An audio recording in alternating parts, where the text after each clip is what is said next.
The other thing that I would like to talk about is that after we got to Shanghai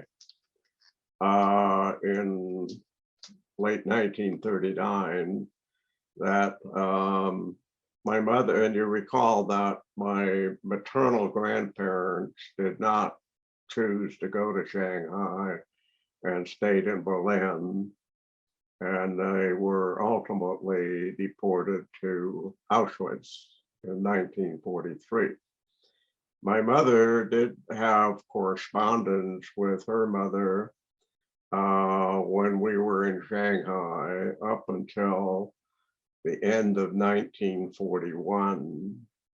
And I have 5 postcards that my grandmother wrote, all in 1941, actually.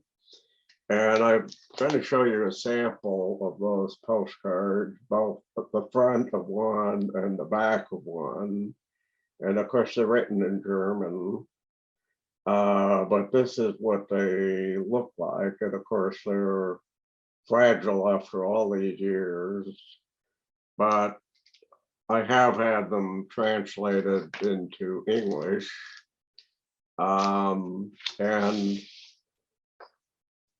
in a general sense, those postcards, 1941 postcards, just all sort of chit chat about family and talk about how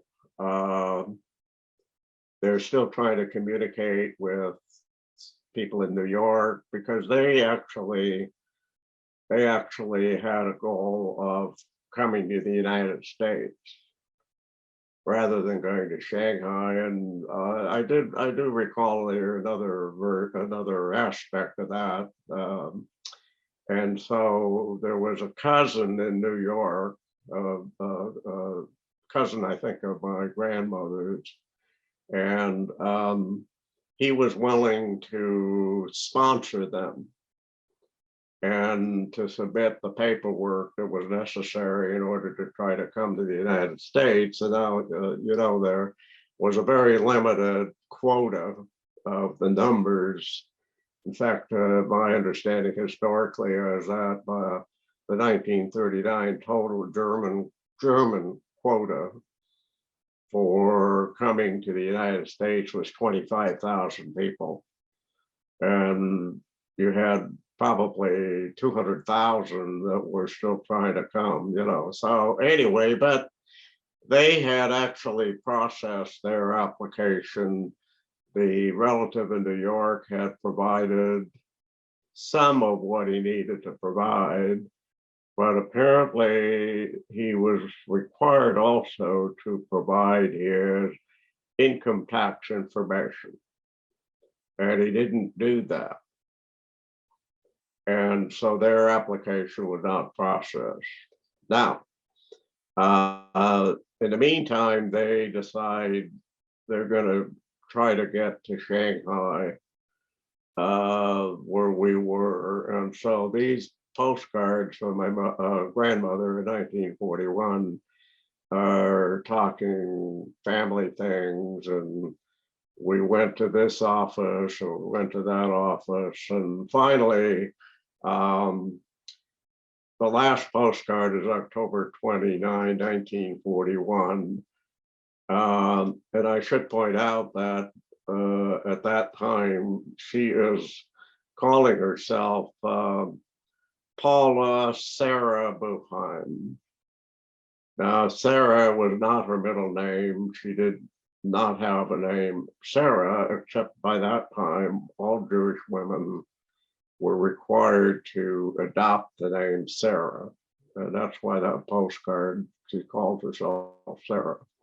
But in that final postcard, she is also saying that we are still trying to come to where you are, but we are not making any progress. And that was the end of it. And